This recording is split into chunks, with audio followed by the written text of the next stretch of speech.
స్వీకరిస్తుంది చెప్పండి. వీటన్నిటికి కూడా ఓల్డ్ సర్వే మ్యాప్ అనేది చాలా కీలకమైంది. అయితే మనం దుర్గం చెరువు ప్రాంతాన్ని పరిశీలిస్తే ఒకవైపు కూడా కంప్లీట్గా కమర్షియల్ జోన్, అంటే పెద్ద పెద్ద ఆఫీసెస్ కానీ, అండ్ మరోవైపు ఇనార్బిట్ ఉంటుంది. ఇంకోవైపు చూస్తే ఈ అమర్ సొసైటీ ఉంది. Present only Amar society side encroachment zone అంటే FTL బఫర్ జోన్ ఉందంటున్నారు.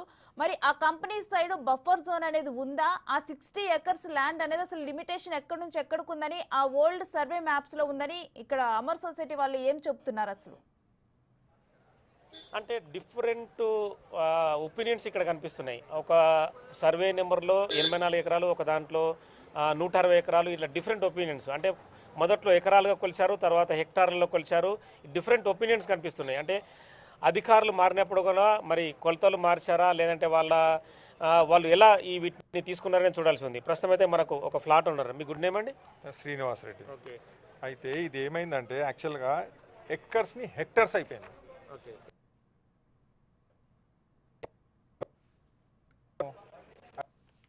66 ఎకర్స్ ఉన్నది, 66 హెక్టార్స్ అన్నారు. 66 హెక్టార్స్ అంటే ఇట్ గోస్ ఇంటూ 2.5 మల్టిప్లై అయితే మీకు ఎక్కడ వస్తుంది చూడండి. సో మీకు అది ఏది బయట ఇప్పుడు చాలాసార్లు చెప్పినాం. పదం కావాలని అనుకోలేదు, హ్యూమన్ ఎర్రర్ కావచ్చు.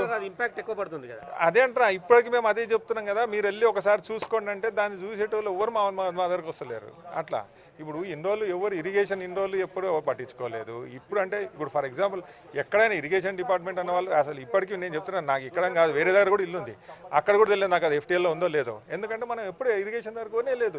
ఒక్కసారి మాకు GHMC పర్మిషన్ ఇచ్చిందంటే okay we are in the safe hands అన్నట్టు. ఓసారి LRS ఉంది, హుడా లేఅవుట్ ఉంది అనుకోండి, మీరు బ్లైండ్గా దాన్ని కొనేస్తాం. ఇప్పుడు ఇది హుడా లేఅవుట్ ఉందని కొన్నాము.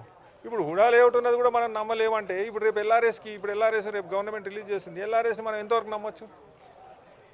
గత ప్రభుత్వంలో ఇప్పుడు ఏదైనా సరే కదా, ఇప్పుడు నెక్స్ట్ ప్రభుత్వం వచ్చి వాళ్ళు కాదు LRS పనికిరావంటే మనం ఏం చేయగలుగుతాం చెప్పండి.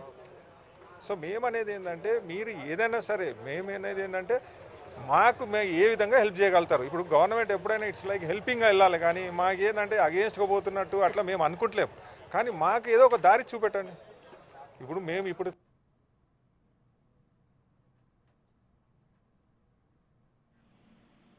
ఇందులో IAS ఆఫీసర్లు కూడా ఉన్నారా? అందరు చాలా మంది ఉన్నారు. అట్లా ఇప్పుడు మీరు చూడండి, అందరూ కొంతమంది నడవలేరు వాళ్ళు అట్లున్నారు. అట్లా ఇప్పుడు మీరు వచ్చేసి ఇది కాదు, ఈ లేఅవుట్ కాదు, ఇది కాదంటే ఇప్పుడు మాకు ఆ స్తోమత లేదు. ఇప్పటికీ మేము లోన్లు కడుతున్నాం, ఇంకోటి కట్టాలంటే ఇంకా మేము పోవాల్సిందే. ఇంకా అంతే. ఏం చేస్తారు సార్? నేను డాక్టర్ని, పీడియాట్రిషియన్ని. అట్లా సెక్టర్స్ అనుకున్నారు, అది ఒకసారి కరెక్షన్ చేసుకోండి. దాని తర్వాత వచ్చి మెజర్ చేసుకోండి, చూసుకోండి, డీలినియేట్ చేసుకోండి, డిమార్కెట్. 20 రోజుల కిందట ఇట్లా మార్క్స్ వేసి నోటీసులు ఇచ్చారు కదా. అది 20 రోజులు కాదు, అది చాలా రోజుల కిందట ఇచ్చారు. ఇది ఇప్పుడు ఇచ్చినది కాదు. అది F అనేది నోటీస్ అంటే మాకు 8th వచ్చినాయి కొందరికి, అది కూడా అందరికీ రాలేదు. ఇంకా కొందరికి డిఫరెంట్ డేట్స్లో మాత్రం 3rd అని ఉన్నదన్నమాట. ఇంకా అట్లా మాకు ఇంకా నెక్స్ట్ ఆప్షన్ ఏంటి అంటే కోర్ట్.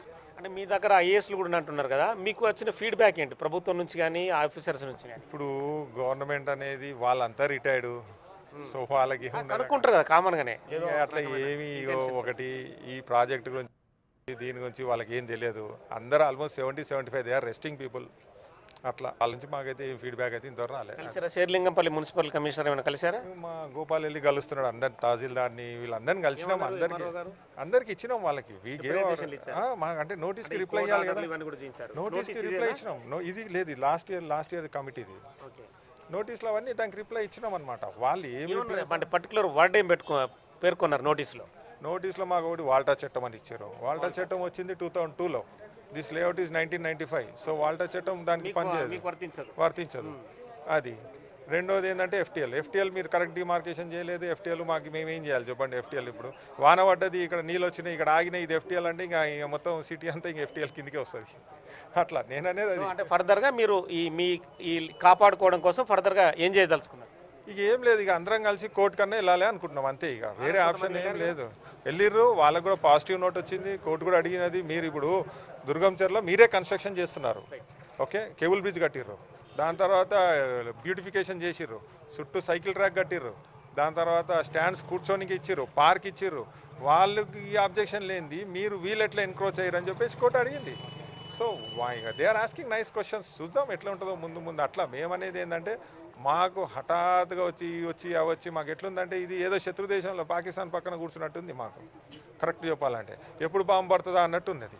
ఇప్పుడు మాకనే కాదు, ఆల్మోస్ట్ సిటీలో అందరికీ అట్లనే ఉంది.